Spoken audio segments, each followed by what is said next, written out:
Guys, hindi mo akalain na ganito ang mangyayari sa aking niluluto. Yung akala mo tapos ka na sa trabaho, yung pala may nakalimutan ka sa oven na 3 kilong timpla, 100 ka balot ito. Ito oh,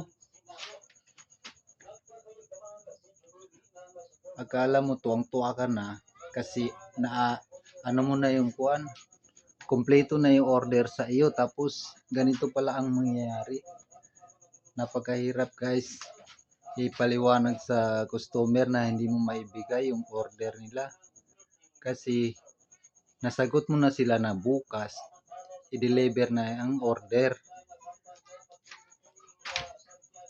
Mahirap magpaliwanag